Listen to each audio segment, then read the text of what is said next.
inside the boardroom of Electronic Actisoft. Thank you for attending this meeting. Thank you. It's no problem at all. I mean, we've heard about this terrible thing those fucking guys at Konami have done. Oh, goodness, how you say the bad thing is a bloody genius idea. They've worked out that you can sell extra save files in games by just not giving people save files and making them pay for them. It's a frankly genius idea. I think we need to be capitalizing on it. Exactly. I'm just pissed off that they're stepping on our toes. So, I need to know. Well, I think my voice changed there for a moment. I need to know, what are we going to do to keep up with them on the business practice front? What things that are expected in the game can we cut out and sell back for an additional profit? Well, I was thinking we could probably just, wholesale sell the ending of the game. Just like we release the game with no ending at all. It just keeps going on in this continuous play loop that doesn't really go anywhere. And then if they want to go further, they have to buy like DLC with the whole end of the game. Well, see, that's DLC already for you, really, though, isn't it? We already cut the ending off. We're just giving them. I believe it's a bad idea. We're giving them more game to play. We should just have an abrupt cut off, and then nope, the game stops here. Here is the screen that tells you there is no more unless you pay more. We don't want to give them the option to keep playing in a loop. Then they might not buy the DLC. That's a good point. Here's my idea. Let me know what you think of it. I think we sell additional resolutions. We include the high resolution files in the game, but you just can't access them. You can't turn on HD mode unless you pay us an extra, I don't know, £12.50. That's great. How about we do it as like the buy-in price? They pay the $69.99. They get the 640 by 480 version.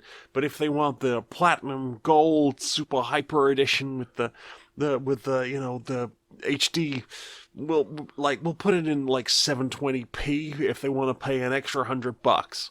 See, here's my thoughts on that one. Is they can't actually complain about that one because the whole game is in there. It's technically playable. Absolutely. And all we gotta do is tell them extra resolutions take extra time to make, take extra effort to make. Yeah. That's our justification. Doesn't matter that we made them all already. It's all good. Absolutely. And while we're on that subject, I suggest that, we have like low polygon models. And if you want a more premium experience, it's all cosmetic though, all cosmetic. You can still play the game. But if you want like a higher polygon count on your characters, then you're gonna have to pay us. I'm thinking maybe another $300 to $400. Oh, brilliant idea! I've got one more idea to add. I think this is probably the last one we need, and we'll be good with this one. So, nice. I think we get 2 builds of the game. Yeah. We finish the game and we just have it finished, and then we give it to the playtesters and we let the playtesters finish it, fix all the bugs. Yeah. And then we sell the version with none of the bugs fixed, even though we've already fixed them. We could put the bug fixes in, and we go, oh, do you want all the bugs fixed? Well, paying the playtesters to find the bugs, that costs money. We'll if you really want it, we'll develop it, and then we just charge them for the bugs that we've already fixed. My God, you're a fucking genius. And how about this? Just as a little icing on that cake. How about this? They buy that version, and yet there is still every possibility that the entire face of the characters is just going to be missing. There's just going to be eyes and a scary fucking mouth. Oh, that's the brilliant of bug patches. You can roll them out forever. Yeah. And you can keep charging for those sweet, sweet bastards. I think this has been a very productive meeting. Thank you very much. Long live video games. In a world where insects have run rampant, I am going to take down all of those insects that are invading the house. In a world where nothing can stand up to them, they are everywhere, but don't worry. I will get the chopper to defeat them.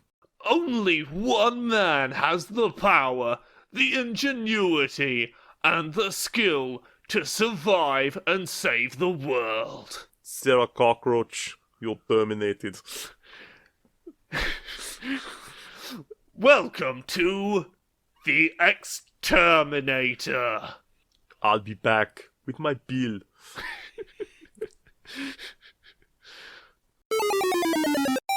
Very well, very well. Welcome to the board meeting for CrispCo. Everyone ready? Yes, I'm ready. Yes. I've come over from the branding department. How are you all doing? Excellent. I think we're all ready. We've got new crisps for 2018. Okay, what do we? Already slap bang in the middle of February. Got to keep going with some new flavour. What have we got on the release docket for crisp flavors? To start off with the sort of the simple ones, maybe not as adventurous as we'd like, but we've got cheese and pineapple. Oh yes, I can see how that works. You have them together on a stick at parties and everything. Absolutely. Tapas and gin. Oh, who doesn't love a good gin with their tapas? What else have we got? Strawberry milkshake. Ooh, lovely and creamy, just what you expect out of a crisp. Do you want a couple of mine that we got here? Oh, lovely. Do try one of these. These are pre-licked. Oh, lovely. Oh, really brings out the milky flavour. Yes, these pre-licked. Most of the flavour's been taken off of them. They're a little bit damp, so there's no crispiness. You know. Oh yes. It's as our many of our competitors have recently in the real world noticed. You want to be able to market non-crunching lady crisps. Absolutely. Well, you know, let's not gender them unnecessarily. Certainly crisps that make less noise. You know, if you're eating in the cinema and such. Oh yes. So you should be ready to try one of our new flavours of crisp. It's almond and raisin. Who doesn't love a bit of fruit and nut in their crisp? Oh, I've heard of this one as well, yes. Also, we've been looking in the R&D department. We've got toddlers' leftovers and dropped ice cream. Oh, are they both the same flavour, or are they a combined flavour or two separate ones? Well, certainly very unusual. Well, they're two separate ones. We might even do them in like a mixed pack. Ooh. So you get like the flavour of a cold chicken nugget in one, and in the other one you've got like a little bit of pavement / dropped vanilla. Oh, lovely. You know what else we got on our list? That one sock that you lost and you haven't been able to find.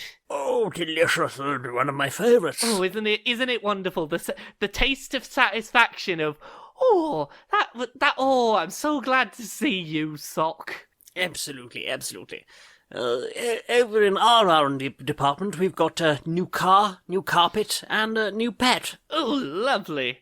One flavour that I think, it's not a traditional flavour, but I think it might go down with the teens that like to do those sort of challenge foods, the sort of, how long can you keep a sour sweet in your mouth, is, the taste of asking for a highly detailed action figure for Christmas and instead getting the Funko Pop variant of the same character. Oh, goodness, that's the taste of disappointment right isn't it there. just, it's almost what you were getting at, and it's still nice, but it's just not on the scale you were expecting. Well, it's funny you mention that. We've got another one that's ennui flavoured. Do try it. You know what? I really don't know how to feel about that one. Well, how about this? It's a new one for the vegans. Especially for the vegans, it's all they eat, twigs and grass flavoured crisps. Twigs and grass, exactly. It's why even have the middle person? Just go straight to the twigs and grass in a bag. Oh, well, I think there's twiglets, isn't it? Yeah, yes. I think we've had a very productive meeting. I think we should ship these all to the production line today. Absolutely. Anyway, where's that coffee? Coffee! Ooh, coffee flavoured.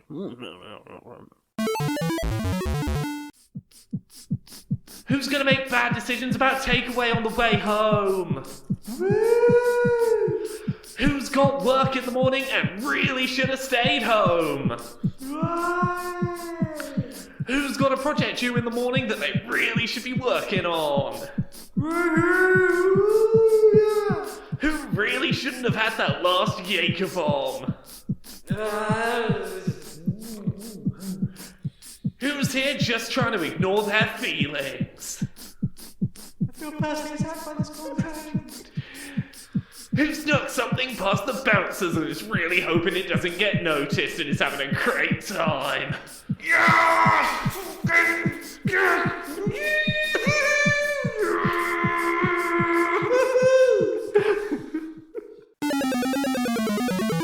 Here, in this this retail unit, we see a prime example of the regular retail worker. Here they go about their day, cleaning, taking cash, and helping customers. Of course, there are many types of predatory customer, as well as, of course, the great manager. Here we see a particularly egregious member of the predatory species, the angry, complaining customer. Note by their particular plumage that they can always be identified. Oh my goodness, it's so ridiculous that you can't even get me this simple thing done. Can I speak to your manager? They should be able to sort this. You should have been able to sort this for me in the first place, but I want a manager now. And here comes the manager, of course. I'm telling you, customer, the same thing that my colleague has already told you. They were correct in what they told you. We cannot sort that thing, unfortunately. We are very sorry for any inconvenience. Of course, beyond the simple manager, there are also those of the same retail worker species that seem to think they are somehow more senior. It'd be really helpful if you could get this done for me. It would really help us all out, really, if you could get that finished. On the same level you are. Oh, don't get me wrong. I'm not telling you. I'm not trying to be a manager. I'm not trying to tell you what to do. I'm just pointing out that if you could get that done, that would be really helpful, wouldn't it? Then do it yourself, Janet. In addition, the retail worker is often known that they are not permitted to lean or sit, often having to spend long hours on their feet for no good reason. It's not very polite of you to be leaning on the counter, is it? I might not come back and shop here if I see staff leaning around. It gives a bad impression. It makes it seem like it's not the kind of shop I want to shop in if you're going to lean on things.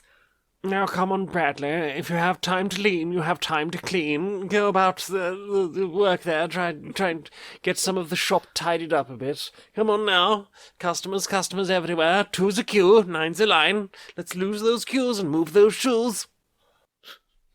Isn't nature beautiful?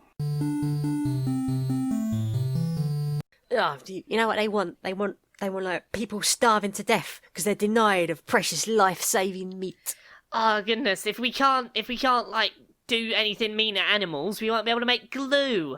What are we gonna do without glue? We can't stick stuff. No glue. That holds the world together. Ah, it does. Yeah, and just imagine it, right? There's all these like bunnies and dogs just let out of laboratories. Like, what are we supposed to test things on? And like, oh goodness, the people that make horseshoes, they're gonna work themselves into an early grave because we can't eat none of them. Exactly. And like, then the whole world's just going to be overrun with like wild chickens and cows and pigs and sheep because like they've all been let off the farms and stuff. They're going to be everywhere, just overrun. There won't be no room for the people